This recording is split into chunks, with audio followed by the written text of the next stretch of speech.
Hello, good morning, जोहर। मैं संजय, आप सभी का न्यूज झारखंड में स्वागत है। चलिए शुरुआत करते हैं आज की झारखंड की बड़ी खबरों के साथ।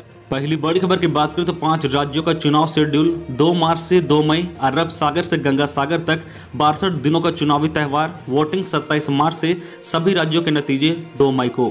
5 राज्यों में चुनाव की तारीख का ऐलान शुक्रवार को हो गया है। ये राज्य पश्चिम बंगाल, केरला, तमिलनाडु, असम और पुडुचेरी है। चुनाव शेड्यूल के मुताबिक अरब सागर से गंगा सागर तक 62 दिनों का चुनावी त्यौहार चलेगा। मुख्य चुनाव आयुक्त जो है सुनील अरोड़ा ने बताया है कि पश्चिम बंगाल में सबसे ज्यादा 8 फेज में चुनाव होंगे, असम में 3 फेज में, बाकी तीनों राज्यों में सिंगल फेज में चुनाव होंगे। वोटिंग की शुरुआत पश्चिम बंगाल और असम से होगी। इन राज्यों में पहले फेज की वोटिंग 27 मार्च को होगी। राज्यों में वोटिंग की गिनती 2 मई को होगी। अगली बड़ी खबर की बात करें तो गर्भवती को खाट पर लेकर अस्पताल के लिए निकला था पति, रास्ते में ही पत्नी व बच्चे ने तोड़ा दम। गिरिडीह जिले में चिकित्सक व्यवस्था की पोल एक बार फिर से खुल गई है। भाजपा विधायक दल के नेता बाबूलाल मरांडी के गृह प्रखंड तीसरी के जो है मंडेसर पहाड़ पर बसे लक्ष्मी जो है बादाथान गांव की एक गर्भवती आदिवासी महिला सुरोजी मरांडी ने खटिया से अस्पताल ले जाने के दौरान रास्ते में ही एक नवजात को जन्म दिया। अस्पताल पहुंचने के पहले नवजात की मौत हो गई थी, जबकि जो है गांवा राजकीय अस्पताल में तत्काल चिकित्सक सुविधा नहीं मिलने के कारण महिला की मौत हो गई है। महिला के सौजन्य जब खटिया पर लेकर गांव अस्पताल पहुंचे, उस वक्त वहां कोई डॉक्टर उपलब्ध नहीं था। इलाज के अभाव में महिला ने अस्पताल में ही दम तोड़ दिया। यह घटना शुक्रवार की शाम की है। अगली बड़ी खबर की बात करें तो बेरोजगारी भत्ता के बारे में यह खबर आप भी जानिए। सरकार लेने जा रही है बड़ा फैसला। राज्य के बेरोजगारों को बेरोजगारी भत्ता देने की योजना पर विकास आयुक्त की अध्यक्षता वाली योजना पदाधिकृत समिति की मंजूरी मिल गई है। योजना पदाधिकृत समिति की स्वीकृति के बाद अब इस पर राज्य मंत्रिपरिषद की स्वीकृति ली जाएगी। मंत्रिपरिषद की अगली बैठक में इस प्रस्ताव को रखा जाएगा। योजना पदाधिकृत समिति ने श्रम नियोजन एवं प्रशिक्षण विभाग के जिस प्रस्ताव पर अपनी स्वीकृति प्रदान की है, इसके अनुसार जो है तकनीकी शिक्षा प्राप्त बेरोजगारों को इस योजना का लाभ मिलेगा। इसके तहत ITI, इंजीनियरिंग, पॉलिटेक्निक, वोकेशनल एवं अन्य तकनीकी योग्यता रखने वाले बेरोजगारों को 5,000 रुपये वार्षिक बेरोजगारी भत्ता के रूप में दिए जाएंगे। यह राशि 1 साल के लिए मिलेगी। अगली बड़ी खबर की बात करें तो नौकरी से हटाए गए 42 दरोगा को 6 सप्ताह में बहाल करने का झारखंड हाईकोर्ट का निर्देश। झारखंड हाईकोर्ट ने नियुक्ति के बाद 42 दरोगा की सेवा समाप्त करने के मामले में अवमानना याचिका पर सुनवाई करते हुए सभी बर्खास्त दरोगा की सेवा बहाल करने का सरकार को अंतिम मौका दिया है। जस्टिस जो है SC मिश्रा की अदालत ने शुक्रवार को मामले की सुनवाई करते हुए सरकार को 6 सप्ताह में सभी की सेवा बहाल करने का निर्देश दिया है। ऐसे में राज्य सरकार को अब जल्द से जल्द नियुक्ति करनी चाहिए। अगली बड़ी खबर की बात करें तो बजट सत्र का पहला दिन राज्यपाल ने की सोरेन सरकार के कामों की तारीफ, बोली सभी वर्गों के लिए हो रहा है काम। झारखंड विधानमंडल में विधानसभा सत्र 2021-22 की शुरुआत शुक्रवार को हो गई। इस मौके पर राज्यपाल द्रौपदी मुर्मू ने अपने भाषण में सोरेन सरकार की उपलब्धियां गिनाई। उन्होंने सरकार के कामों की तारीफ करते हुए कहा कि सरकार ने जनहित में कई कार्य किए हैं, राज्य में सभी वर्गों का विकास हो रहा है। उन्होंने कहा कि सरकार के कामों की प्रशंसा हर तरफ हो रही है। विकास सरकार का जो है मूल मंत्र है। सरकार सभी क्षेत्रों पर फोकस कर रही है, खासकर अनुसूचित जाति, जनजाति, पिछड़ा वर्ग और अल्पसंख्यकों पर। अगली बड़ी खबर की बात करें तो आयुष्मान योजना, किरोसिन विस्फोट से मृतकों के परिजनों को मिला 4-4 लाख। हजारीबाग जिला में किरोसिन दुर्घटना में प्रभावित को उपायुक्त आदित्य कुमार आनंद ने शुक्रवार को मुआवजा राशि का चेक प्रदान किया है। दुर्घटना से 4 मृतकों के आश्रितों को आपदा प्रबंधन कोष से 4-4 लाख रुपए राशि का चेक सौंपा गया है। मौके पर उपायुक्त ने कहा कि इस किरोसिन दुर्घटना के घायलों को आयुष्मान योजना के तहत समुचित इलाज किया जाएगा। साथ ही आपदा प्रबंधन के प्रावधानों के अनुरूप सहायता राशि पर विचार कर उचित निर्णय लिया जाएगा। अगली बड़ी खबर की बात करें तो पॉलिटेक्निक संस्थानों में बची हुई सीटों पर नामांकन लेने के लिए छात्रों को एक और मौका। झारखंड संयुक्त प्रवेश प्रतियोगिता परीक्षा पार्षद ने पॉलिटेक्निक संस्थानों में बची हुई सीटों पर नामांकन लेने के लिए छात्रों को एक और मौका दिया है। JCE CEB की ओर से जारी निर्देश के अनुसार परीक्षा फल के आधार पर आयोजित प्रथम एवं द्वितीय ऑनलाइन साक्षरता के बाद तकनीकी संस्थानों में विभिन्न जो है व्यावसायिक पाठ्यक्रमों में सीट बच गई है। किसी कारणवश छात्र इनमें नामांकन नहीं ले सके हैं तो उनके लिए अंतिम अवसर है। इसमें शामिल होने के लिए ऑनलाइन रजिस्ट्रेशन और सीट अलॉटमेंट के लिए चॉइस फिलिंग कल से शुरू हो गई है। इसकी अंतिम तिथि 1 मार्च निर्धारित की गई है। अगली बड़ी खबर की बात करें तो जनगणना में आदिवासी समाज के लिए अलग धर्म कोड की मांग, प्रधानमंत्री और गृह मंत्री को संबोधित ज्ञापन सौंपा।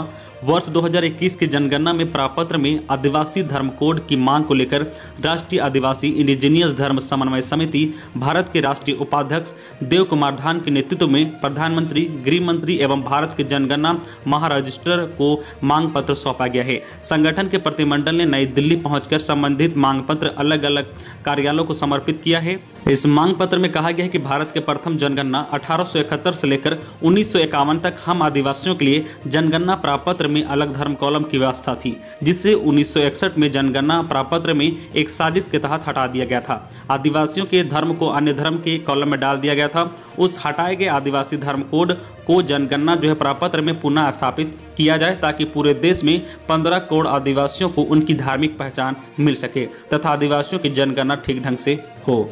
अगली बड़ी खबर की बात करें तो धोनी ने देवड़ी मंदिर जाकर की पूजा अर्चना, दोस्तों के साथ नजर आए। टीम इंडिया के पूर्व कप्तान महेंद्र सिंह धोनी शुक्रवार को तमाड़ स्थित देवड़ी मंदिर जाकर पूजा अर्चना की। इस दौरान धोनी अपने दोस्तों के साथ नजर आए। धोनी के कार्यक्रम को लेकर मंदिर में सुरक्षा के पुख्ता इंतजाम किए गए थे। बता दें कि धोनी जब भी रांची में होते हैं देवड़ी मंदिर जाकर माथा टेकते हैं। तमाड़ का देवड़ी मंदिर धोनी के चलते फेमस है। धोनी छोटी उम्र से ही इस मंदिर में जाते हैं। माही कई बार अपने कूल हेयर स्टाइल के कारण आकर्षण का केंद्र बने, लेकिन इस बार उनकी घड़ी और उनके जूते चर्चा में है। पिछले दिन मुंबई एयरपोर्ट पर वह स्पॉट हुए जहां उनके फैंस को उनकी घड़ी और जूते ने आकर्षित किया। उन्होंने जो घड़ी पहनी हुई थी उनकी कीमत करीब 30 लाख रुपए है, जबकि उन्होंने 60,000 रुपए के जूते पहन रखे थे। माही ने जो घड़ी पहनी थी वह सब मार्सिबल मरीना मिलिट्री कार्बाटेक कार्बन फाइबर घड़ी है। इन घड़ियों का इस्तेमाल इटली नेवी के कमांडो करते हैं। इटली के लग्जरी घड़ियों की निर्माता परेनाई की इस घड़ी में रेडियम लगे हुए हैं जो रात में चमकते हैं। अगली बड़ी खबर की बात करें तो मोदी सरकार देश की जनता के लिए अभिशाप। देवघर में पेट्रोल, डीजल व रसोई गैस की बढ़ती कीमतों के विरोध में शुक्रवार को कांग्रेस कमेटी के निर्देश पर जिला अध्यक्ष मुन्नम संजय के नेतृत्व में मशाल जुलूस निकाला गया। जुलूस पार्टी कार्यालय से निकालकर टावर चौक पर समाप्त हुआ। जुलूस में शामिल कार्यकर्ता व समर्थकों ने केंद्र सरकार के खिलाफ जोरदार नारेबाजी की। जिला अध्यक्ष ने कहा कि केंद्र सरकार अपने वादों के विपरीत काम कर रही है। वर्ष 2014 में मोदी जी बड़े बड़े बैनर होल्डिंग लगाकर एक स्लोगन दिया था, बहुत हो गई पेट्रोल डीजल की बढ़ती कीमत की मार। अब की बार मोदी सरकार अब खुद महंगाई को आसमान तक पहुंचा दिया है। चंद पूंजीपतियों से किए गए वादे को निभाने के लिए जनता के वायदे को तोड़ दिया है। मोदी सरकार देश की जनता के लिए अभिशाप बन गए है। बीजेपी का दूसरा नाम भयंकर जनलूट पार्टी हो गया है। अगली बड़ी खबर की बात करें तो गुमला हत्याकांड। 80 ग्रामीणों ने मिलकर हत्याकांड को अंजाम देने का लिया था निर्णय। एक ही परिवार के 5 लोगों को उतारा था मौत के घाट। कामडारा के बुरुहातू गांव के फुटबॉल मैदान में बैठक कर 23 फरवरी को 70 से 80 ग्रामीणों ने मिलकर निकोदिन टोपनो व उनकी पत्नी जोसेफिन डांगा की हत्या करने का निर्णय लिया था। हत्या करने के लिए 8 लोगों का नाम बैठक में ही तय कर दिया गया था, जो रात में एक स्थान पर पहुंचे और सभी ने मिलकर हत्याकांड को अंजाम दिया। यह बातें संवाददाता सम्मेलन को संबोधित करते हुए एसपी HP जनार्दन ने शुक्रवार को कही। सभी अभियुक्ताओं के खिलाफ डायन प्रथा प्रतिशेष अधिनियम के तहत प्राथमिकता दर्ज की गई है। इस कांड के उद्भेदन के लिए SIT टीम का गठन किया गया था। SIT ने बताया कि इस गांव में शिक्षा की कमी है, इस कारण अंधविश्वास से ग्रामीण जकड़े हुए हैं।